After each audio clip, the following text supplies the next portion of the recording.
आता आपण त्याच्यामध्ये घेणार आहोत 1 वाटी गव्हाचं पीठ. ते पीठ पण आता आपण चाळून घेणार आहोत. सार मीठ टाकणार आहोत, त्याच्यामध्ये थोडंसं तूप. आता हे सर्व मिश्रण आता आपण एकत्र करून घेणार आहोत. आवश्यकतेनुसार आपण त्याच्यामध्ये पाणी मिसळणार आहोत.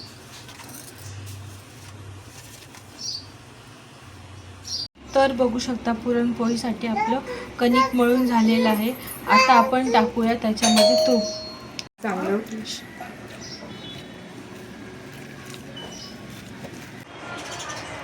चला तर मग बनवूया पुरणपोळी. प्रथमतः आपण एक उंडा तयार करून घेणार आहोत.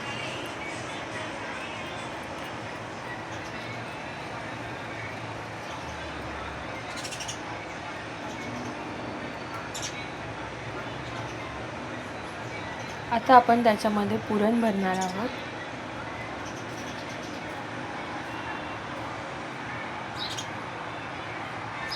अशा प्रकारे आपण एक घट्ट गोळी अशी तयार करून घेणार आहोत.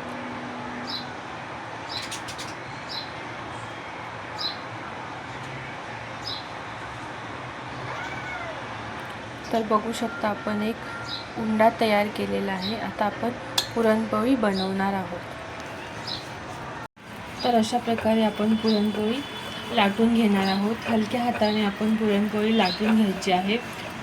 अशा प्रकारे गोल गोल फिरवायची आहे. तर अशा प्रकारे आपण तव्यावरती पुरणपोळी टाकलेली आहे.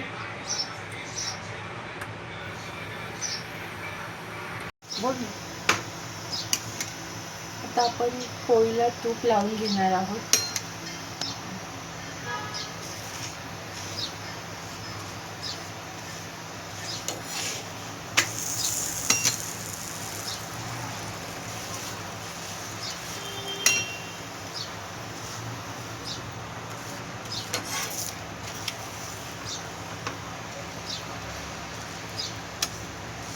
छोटासा कांदा, खोबरं, आले आणि 4-5 लसणाच्या पाकळ्या हे सर्व आपण आता भाजून घेणार आहोत.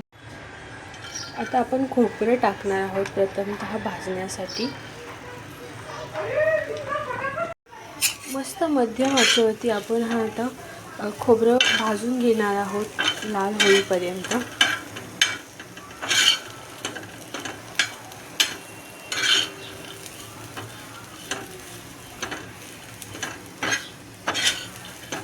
शकता खोबरं आता आपलं लालसर भाजलं जात आहे.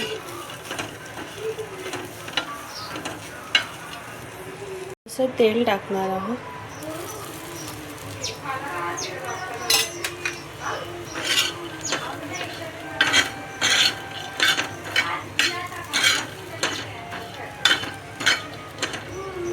आपण हे काढून घेणार आहोत.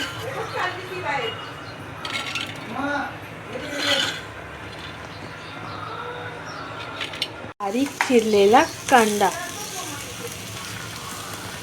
आता हा कांदा आपण लालसर भाजून घेणार आहोत.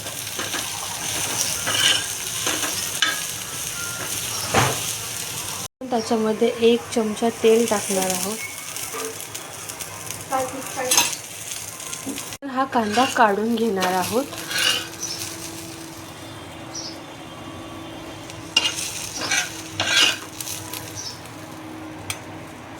चार 5 लसणाच्या पाकळ्या आणि आले. लसणाच्या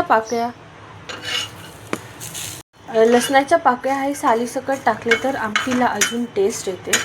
त्यामुळे आपण न सोलता फक्त स्वच्छ धुवून घेतले आहेत. तर आपण हे फक्त थोडंसं भाजून घेणार आहोत हलकेसे.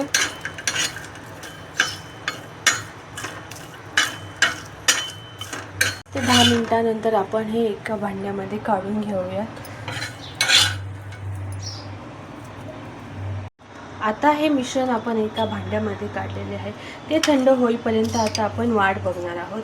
ते थंड झाल्याच्या नंतर ना आपण आता ते वाटून घेणार आहोत. आता हे मिश्रण आपण आता बारीक वाटून घेणार आहोत. आपण फोडणीची तयारी करणार आहोत. तर आपण आता आमटीला फोडणी देणार आहोत. त्यासाठी मी एका पातेल्यामध्ये तेल टाकत आहे.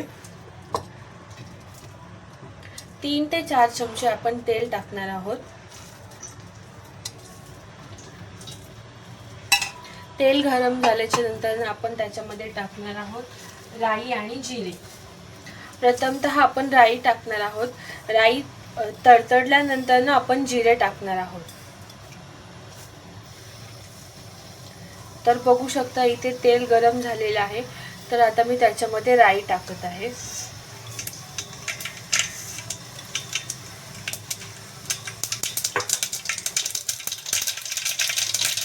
आता आपण टाकूया जिरे.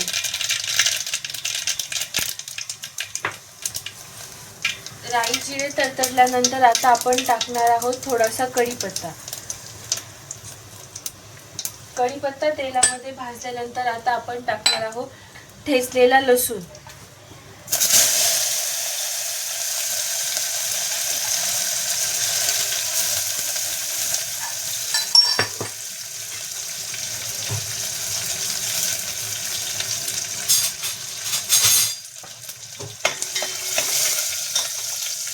तर बघू शकता लसूण आपल्या तेलामध्ये फ्राय झालेला आहे. तर आता आपण त्याच्यामध्ये टाकणार आहोत लाल मिरची पावडर. आता हे मसाले आपण एकत्र करून घेणार आहोत आणि आता आपण टाकणार आहोत भाजकं वाटण.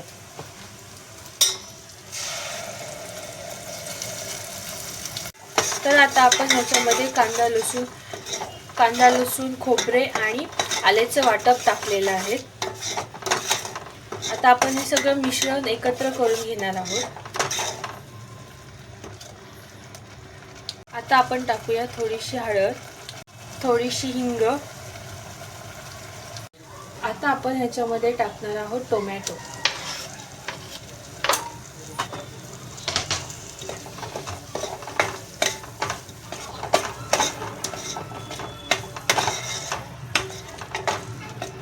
आता टाकूया थोडेसे चवीनुसार मीठ.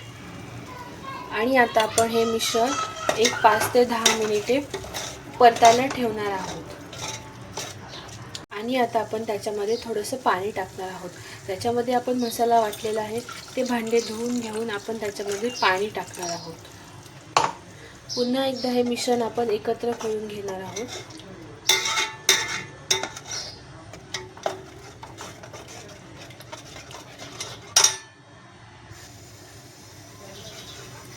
तर पुन्हा एकदा आपण हे मिश्रण 5 ते 10 मिनिटे मसाला शिजेपर्यंत झाकून ठेवणार आहोत. चला तर मग भेटूया मसाला शिजल्यानंतर. तर बघू शकता आपल्या मसाल्याला तेल सुटलेलं आहे. मसाला आपला शिजत आहे.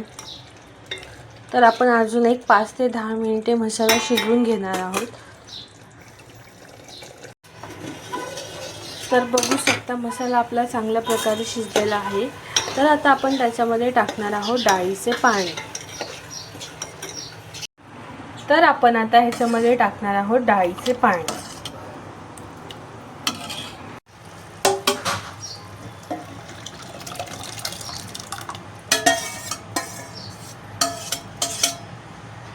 तर आपण ह्याच्यामध्ये डाळीचे पाणी ओतलेलं आहे. आता आपण हे थोडं उकळी येईपर्यंत ठेवणार आहोत. तर बघू शकता आमटीला उकळी येत आहे. आता आपण आवश्यकतेनुसार ह्याच्यामध्ये गरम पाणी टाकणार आहोत.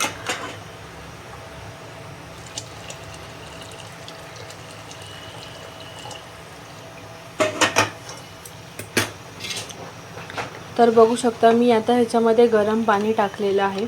तर आता आपण हे उकळी येईपर्यंत ठेवणार आहोत. तर मग तयार आहे आपली कटाची आमटी. चला तर मग तयार आहे आपली पुरणपोळी, इंद्रायणी राईस, मेथीची भाजी, पापड, कुरडई, बटाटे वडा, कटाची आमटी आणि दूध. सर्वांना मकर संक्रांतीच्या हार्दिक शुभेच्छा. बाय.